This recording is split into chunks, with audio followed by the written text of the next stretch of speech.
Thomas said, how do I make my niche more aligned? I have a lot of experience and case studies in my current niche, and I feel more comfortable to stay in it for financial reasons. How do I decide when to stay slash move niches, right? Ethical versus easy. Is it okay to do the easy thing first and then move into aligned work? I recommend doing the easy thing first. By the way, this is important. Easy and ethical are not synonymous. This is really important. I mean, there's a level where that's obvious and there's a level where that's not obvious. So let me just draw out a little chart for you all here. Oh, okay. So it goes like this. Let's see. Uh, I screwed it up already. Yeah, it's going to be worth it, y'all. It's going to be a work of art. We got that. We got,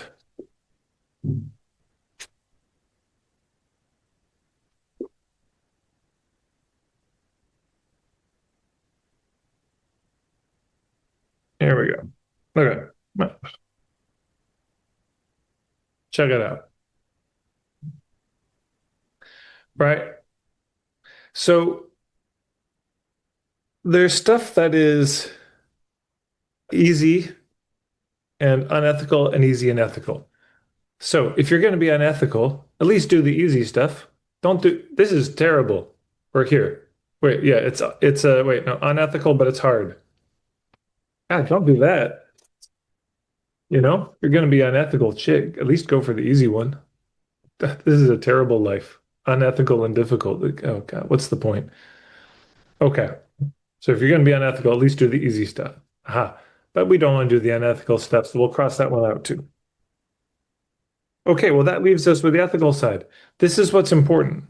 There's stuff that's ethical and easy, and there's stuff that's ethical and hard. Now, there's a lot. A lot of the seven fundamentals is a lot of that's up here. It's ethical and it's hard. It just takes time. It's not easy to figure out your niche. It's not easy to articulate your point of view. That's difficult, laborsome, worthy, but hard. But there's also stuff that's ethical and easy. That's so important to remember.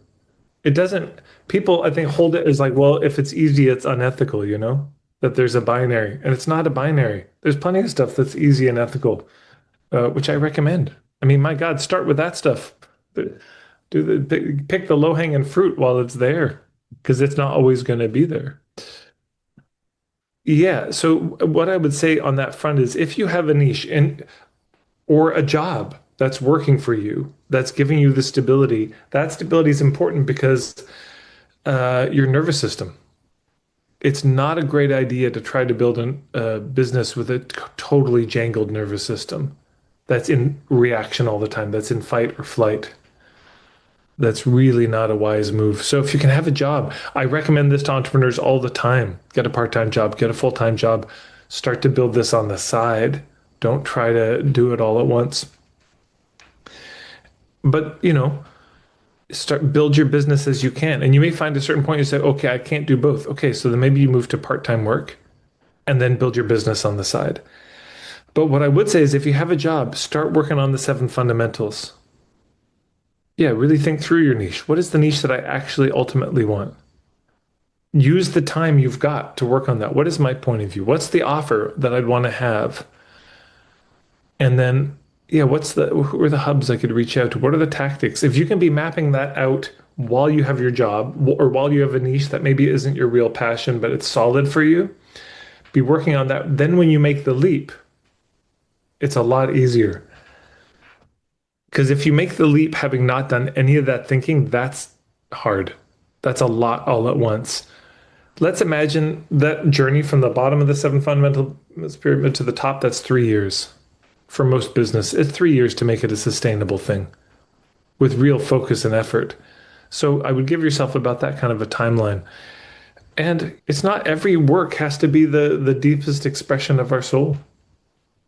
There's such a thing as having a job, paying the bills, and doing your passionate work on the side. T.S. Eliot, the famous poet, was a banker his whole life. I don't think he ever left his job. Made beauty for the world. So I don't know. That's my thought there, Thomas. And so I mean, is it okay? I mean, you don't need my blessing on that, but for what it's worth, of course, yeah. Sometimes it's the best thing to do the easy thing for a while. Get yourself the foundation. Slowly on the side, build this other thing. And then you'll know when. There's a certain time where it's like, okay, we cut the other thing and we go and we launch. But a lot of people, they, I see a lot of people leave a steady gig too soon. And now they're desperate, right? They're back, they're suddenly drowning. Oh my God, I left the job. All my savings are dwindled. This needs to work right now. And that's a really bad energy to bring to the business. One, because the people we talk to feel it and they recoil. Two, because it puts us in fight or flight, which is not the state you want to be in to make good decisions. And then you're going to cut corners, make compromises, which of course, I mean, and I wouldn't blame you for doing it. It's just that it has its consequences. So yeah, how does that land, Thomas? Any follow-up questions or does that make sense? That's my take.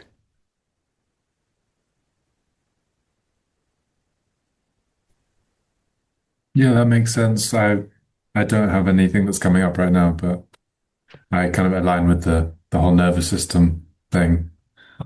Yeah, Good. Yeah, that's part it's of the space level of the pyramid.